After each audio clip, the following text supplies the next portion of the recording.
Chapter 2. The phone rang in the dark.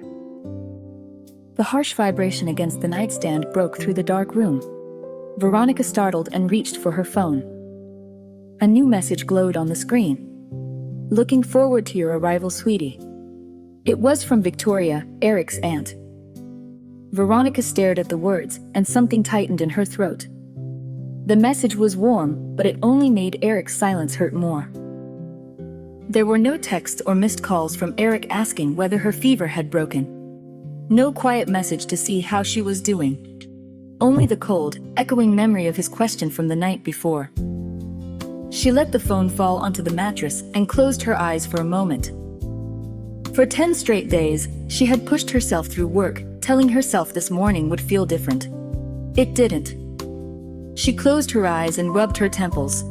The dull ache was still there. She placed a hand over her heart and felt the same heavy sadness pressing down on her. "I thought today would be different," she whispered. The dry mechanical hum of the heater filled the quiet room, but it brought no comfort.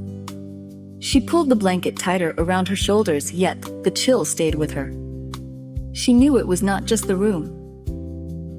It was the emptiness in it. That was what made it hurt so much. Cold had once meant something else entirely with Eric. It had meant an excuse to move closer, to tuck herself against him, to steal his warmth without needing a reason. But this morning, the room felt stripped of all of that, bare, unwelcoming. And his voice was still there. 4 days. Was it even worth it? He had not said it in anger that almost made it worse. He had said it plainly, as if he were talking about timing, travel, and inconvenience, as if her coming home to him could be weighed that way. Veronica closed her eyes. She would have gone for one night, one evening, a few hours, even to be near him.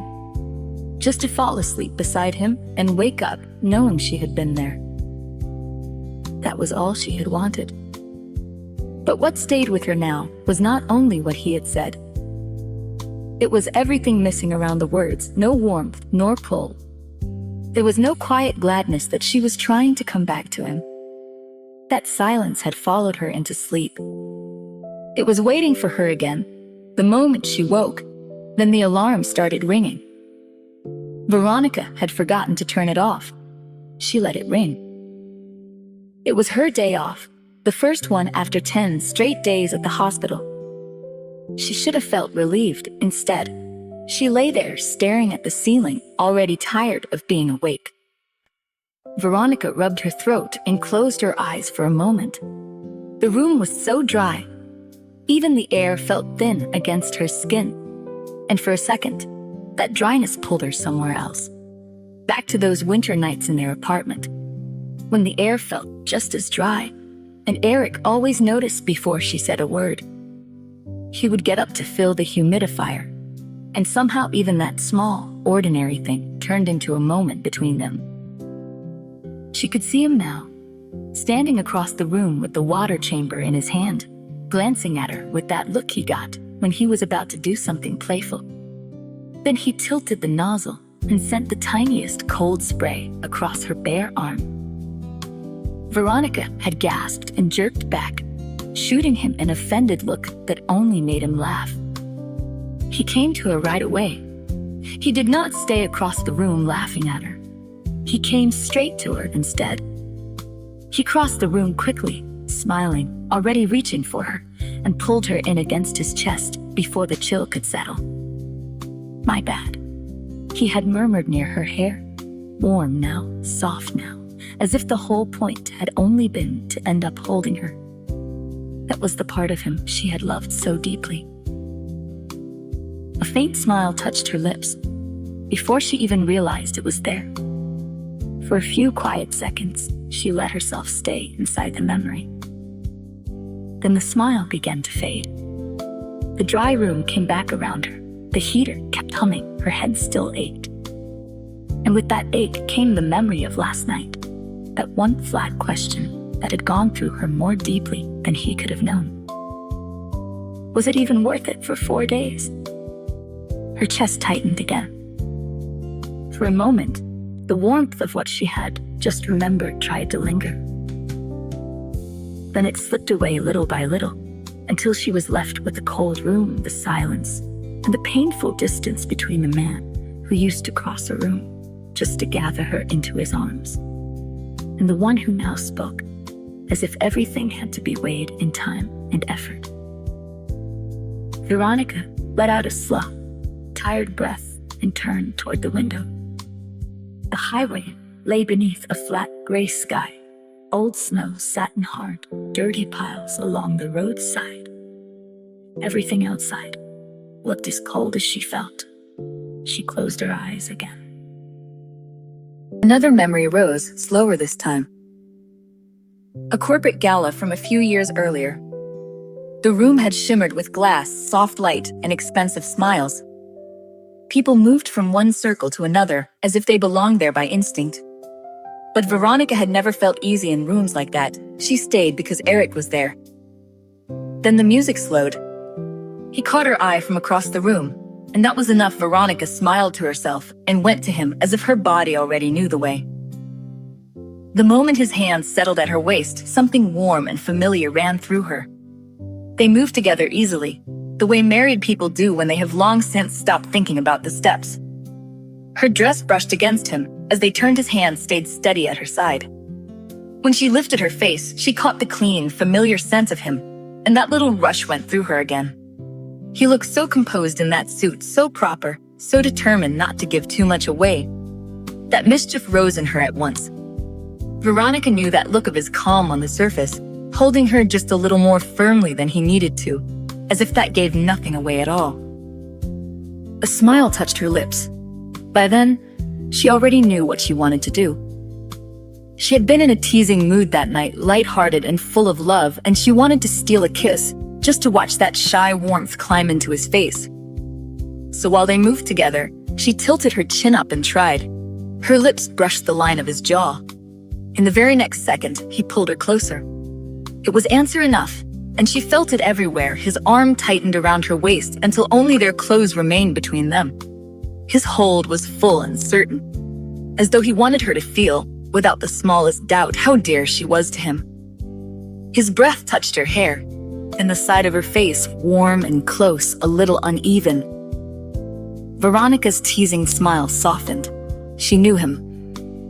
He was never careless with love.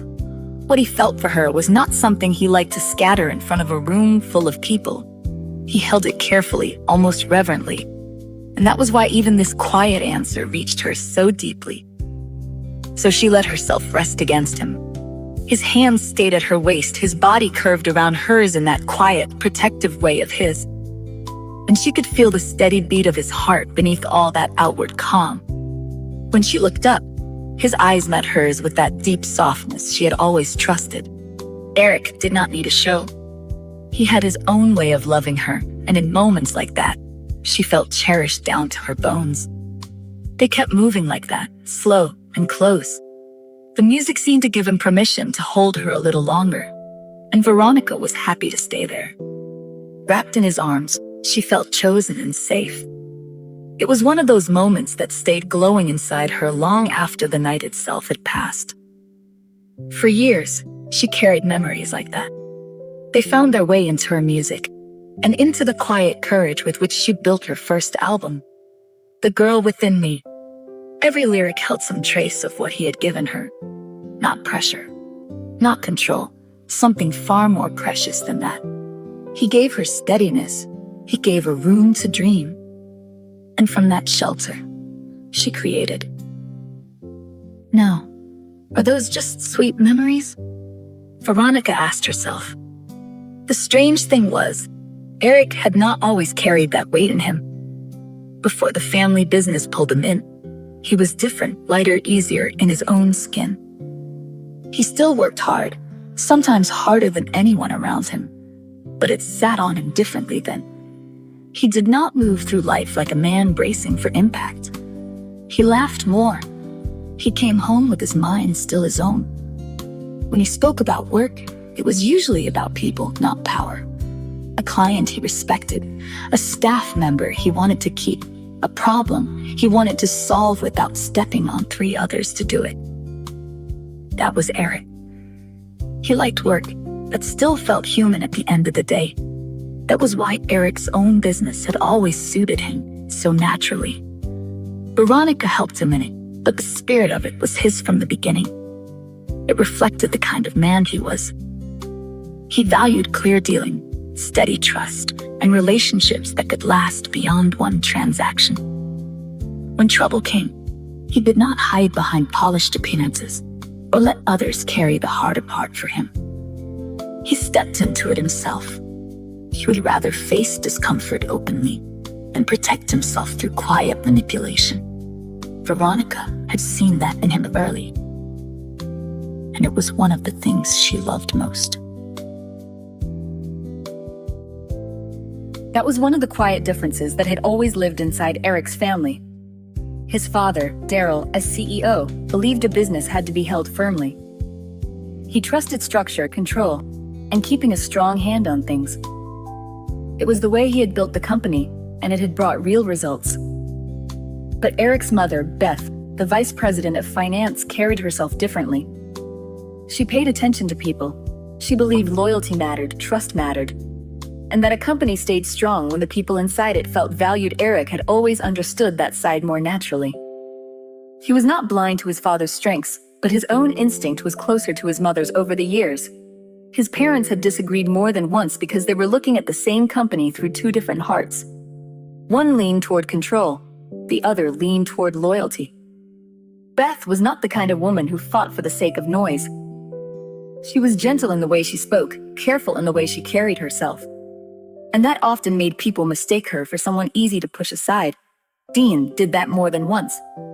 He would lean back in his chair, speak in that confident way of his, and say Beth was too soft for a company of that size.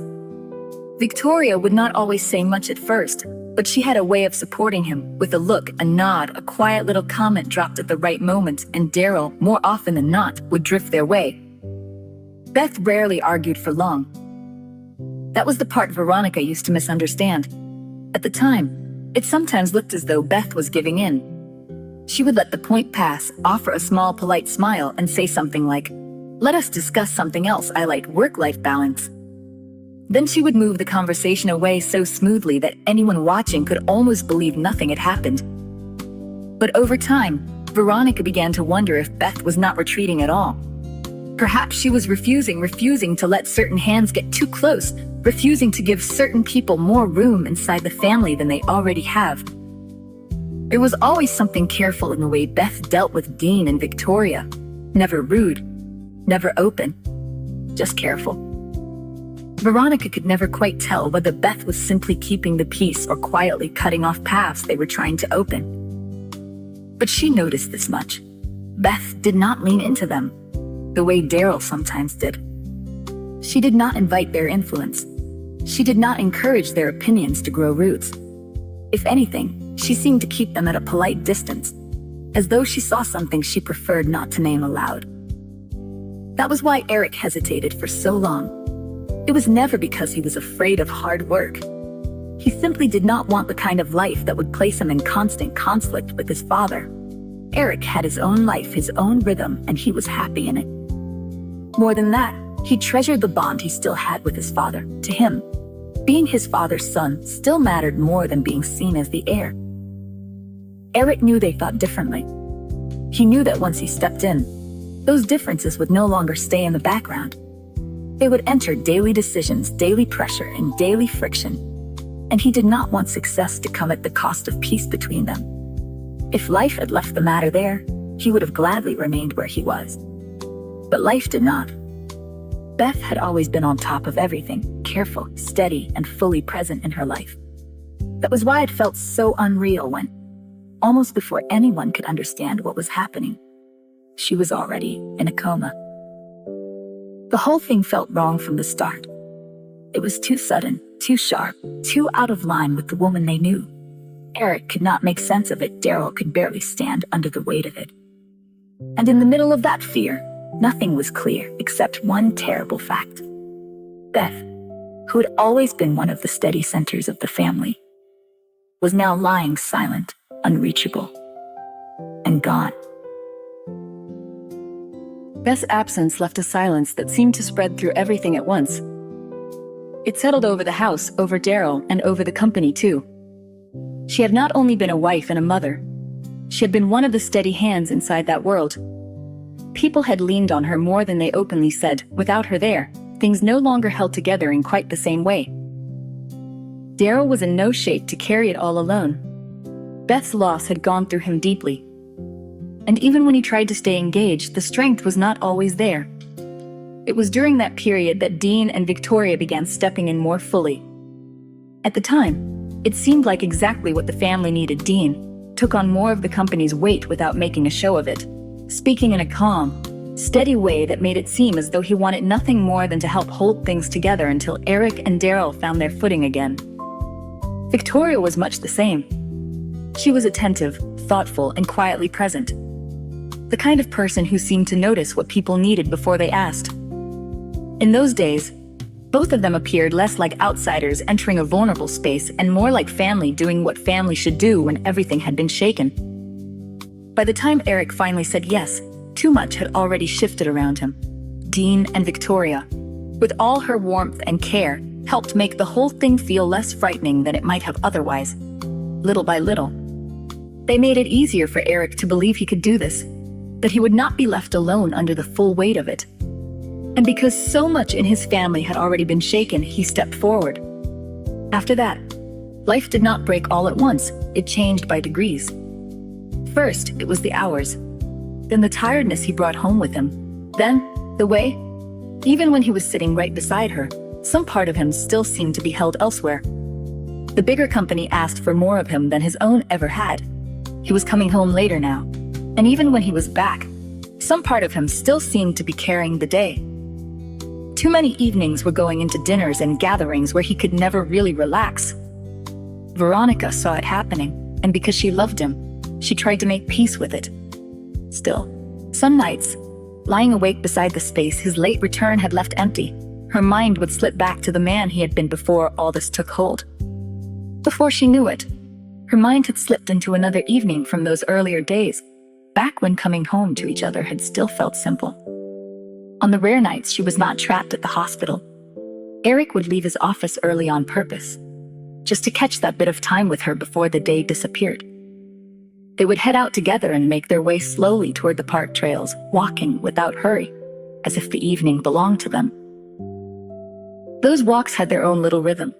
As a rule, Veronica only ate one proper meal a day, but those evenings always tempted her into breaking it. "We're stopping for a banana split," she would say, already turning toward Dairy Queen before Eric had much chance to answer. And most of the time, they did. They would sit down first, not for long, just long enough to enjoy it properly. Veronica liked her banana split. Eric usually ordered something simpler for himself, but she was never satisfied with only her own choice.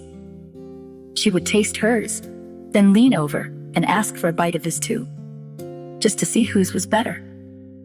Sometimes she did not even ask. She would just help herself and smile as if that settled the matter.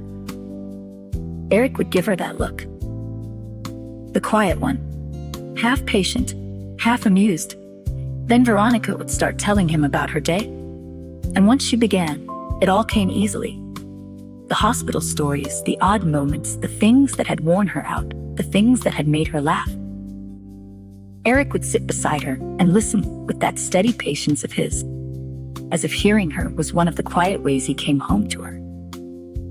When they were done, they would head toward the trail. That was the part she loved most.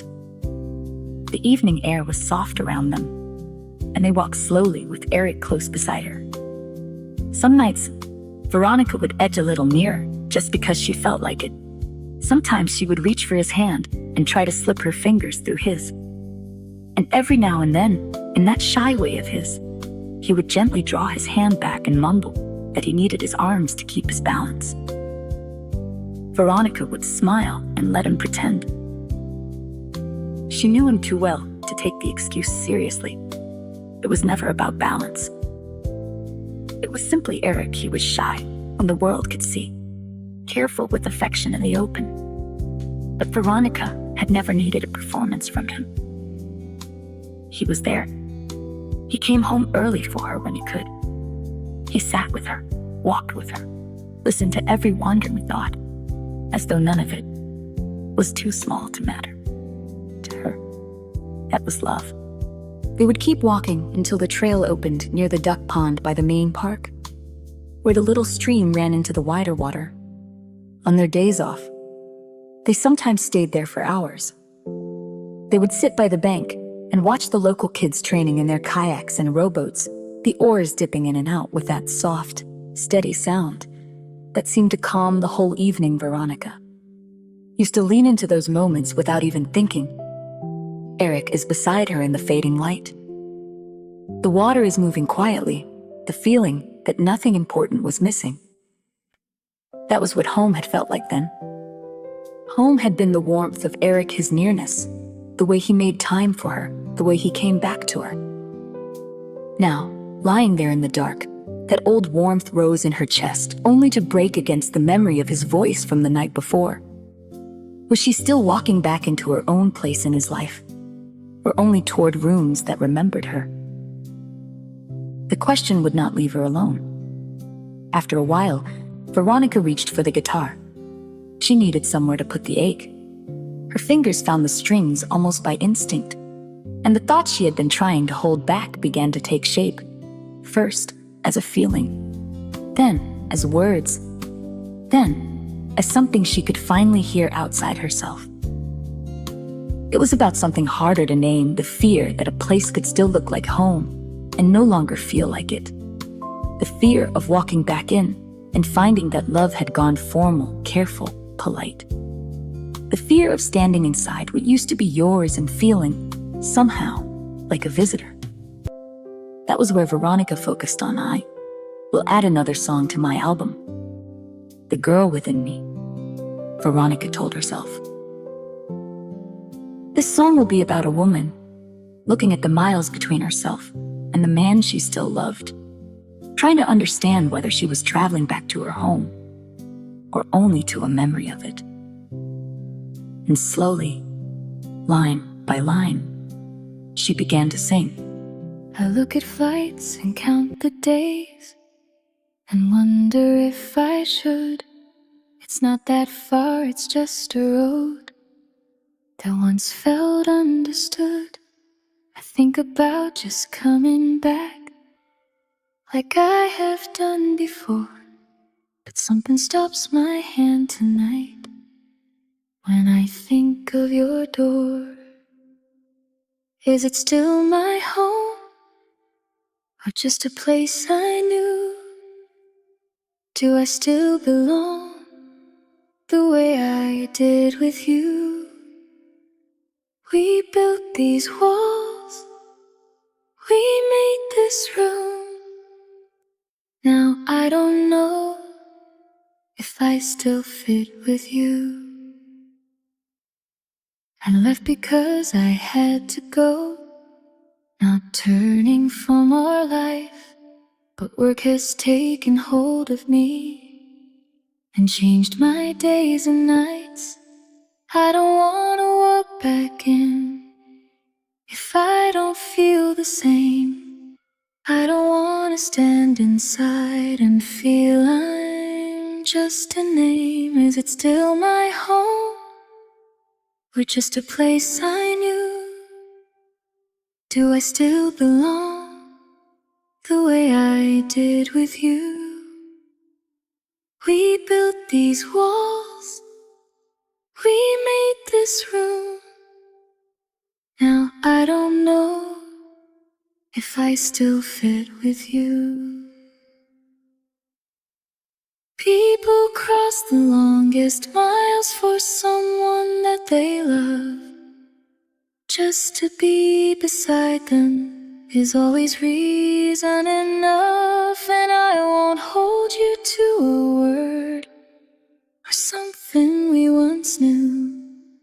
If coming home feels hard for you, I'll let it go for you. I still wanna come, the part remains the same. I'm only trying to understand if You still feel the same.